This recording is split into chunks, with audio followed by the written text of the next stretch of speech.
या बातमीपत्राचे प्रायोजक आहेत pro rich look skin and hair studio. नमस्कार, पोलीस माझा न्यूजच्या बातमीपत्रात आपलं मनापासून स्वागत। पाहूयात काही विशेष घडामोडी।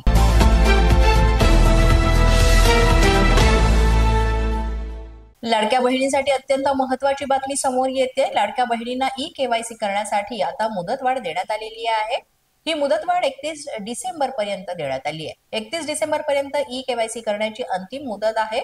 यामध्ये अडचणींची नोंद घेता सरकारने हा महत्त्वाचा निर्णय घेतलेला आहे। त्यामुळे आता लाडक्या बहिणींना जरासा दिलासा मिळालेला आहे, कारण ई-केवायसी करण्यासाठी मुदतवाढ देण्यात आलेली आहे।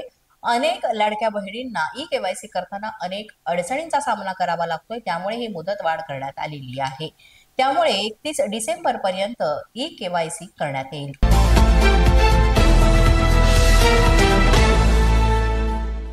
आपण काहीही बोललो तरी सुद्धा ते लगेच व्हायरल होते, त्यामुळे बोलताना खूप विचार करावा लागतो, असं सुरेश धस यांनी म्हटलेलं आहे। याबाबत बोलताना आवाजच्या सव्वा बोलणं कामाचं नाही। पहिल्यासारखं आता काही राहिलेलं नाही।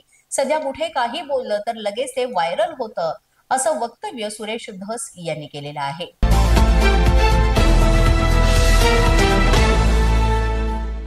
राज्यभर गाजलेल्या शिक्षक भरती आणि शालार्थ आयडी घोटाळ्याचा तपास एसआयटी कडून सुरू असताना 8 महिन्यांपासून वेतन रखडल्यानं शिक्षक आता आक्रमक झाली आहेत। याबाबत शिक्षकांनी उपसंचालक कार्यालयात आंदोलन केलं। आरोपींवर कारवाई करा, पण आमचे वेतन तात्काळ द्या, अशी मागणी शिक्षकांकडून करण्यात आली आहे। यावेळी उपसंचालकांनी मध्यस्थी करत शिक्षकांची समजूत काढण्याचा प्रयत्न केला, मात्र आमचं वेतन रखडलेलं आहे, ते लवकरात लवकर देण्यात यावं, अशी मागणी यावेळेस शिक्षकांनी केली। 2 आठवड्याच्या आत यांना पगार देण्याची कारवाई करा।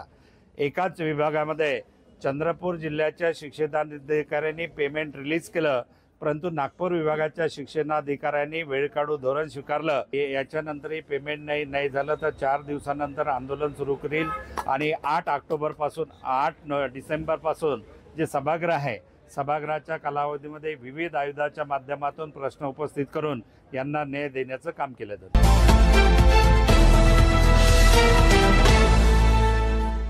पोलीस माझा न्यूजच्या बातमीपत्रात वेळ झाली एका छोट्याशा विश्रांतीची। पाहत रहा पोलीस माझा न्यूज। या बातमीपत्राचे प्रायोजक आहेत pro rich look skin and hair studio.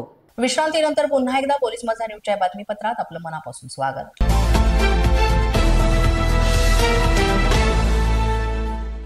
अंबरनाथमध्ये एका टोळक्यानं तरुणावर प्राणघातक हल्ला केल्याचा व्हिडिओ सध्या समोर येतोय। हा तरुण यामध्ये गंभीररीत्या जखमी झाला, त्याला रुग्णालयात उपचारासाठी दाखल करण्यात आले। उमेदवारी अर्ज करताना यामध्ये हा राग उफाळून आला आणि उमेदवारी अर्ज भरण्याच्या कारणावरनं हा वाद झाला, असं म्हटलं जात आहे। राजकीय वैमनस्यातनं हा हल्ला करण्यात आला, असंही म्हटलं जात आहे। उमेदवारी अर्ज दाखल करताना हा तरुण भाजपच्या रॅलीत समाविष्ट झाला होता, सामील झाला होता। हा राग मनात धरून हा हल्ला करण्यात आला, असं म्हटलं जात आहे। तर काही जण हा हल्ला शिंदे सेनेच्या समर्थकांनी केलाय, असंही म्हटलं जात आहे। मात्र याबाबत अजूनही कुठली माहिती किंवा पुरावा समोर आलेला नाही। पोलिसांचाही तपास सुरू आहे, मात्र अतिशय वाईट तऱ्हेनं या तरुणाला प्राणघातक मारहाण करण्यात आली, ज्यामध्ये तो गंभीररीत्या जखमी झाला होता। आता सध्या त्याच्यावर उपचार सुरू आहेत। 4 बजे तक मैं घर किधर आया, फिर गाड़ी लिया, गाड़ी पंचर थी, वो पंचर बनाया। फिर पंचर बनाने के बाद मेरा स्टैंड टूटा था, तो स्टैंड वेल्डिंग करने गया था नीचे घर के। तो मैं स्टैंड वेल्डिंग कर रहा, तब तक वो 7-8 जन आए और मेरे को मारने लग गए। उसमें से मेरे को सिर्फ 4 जन का नाम याद है, गोया, यश, क्रिश और सुशांत। बाकी 5 या 4 जन का नाम नहीं मालूम।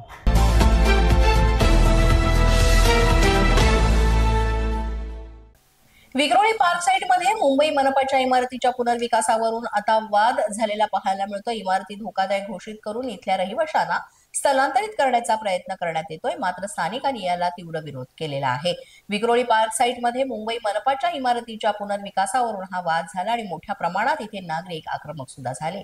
धोकादायक इमारत म्हणून घोषित करून इथल्या रहिवाशांना स्थलांतरित करण्याचा हा प्रयत्न आहे, असं म्हटलं जात आहे। स्थानिकांनी अगदी मोठ्या संख्येने इथे उपस्थित राहून याला विरोधही दर्शवला। काही वेळेस इथे मोठ्या प्रमाणात गोंधळ माजल्यामुळे पोलिसांनी काही रहिवाशांना इथे ताब्यात घेतल्याचं चित्र सुद्धा पाहायला मिळालं तर रहिवाशांकडून याचा निषेध करण्यात आला।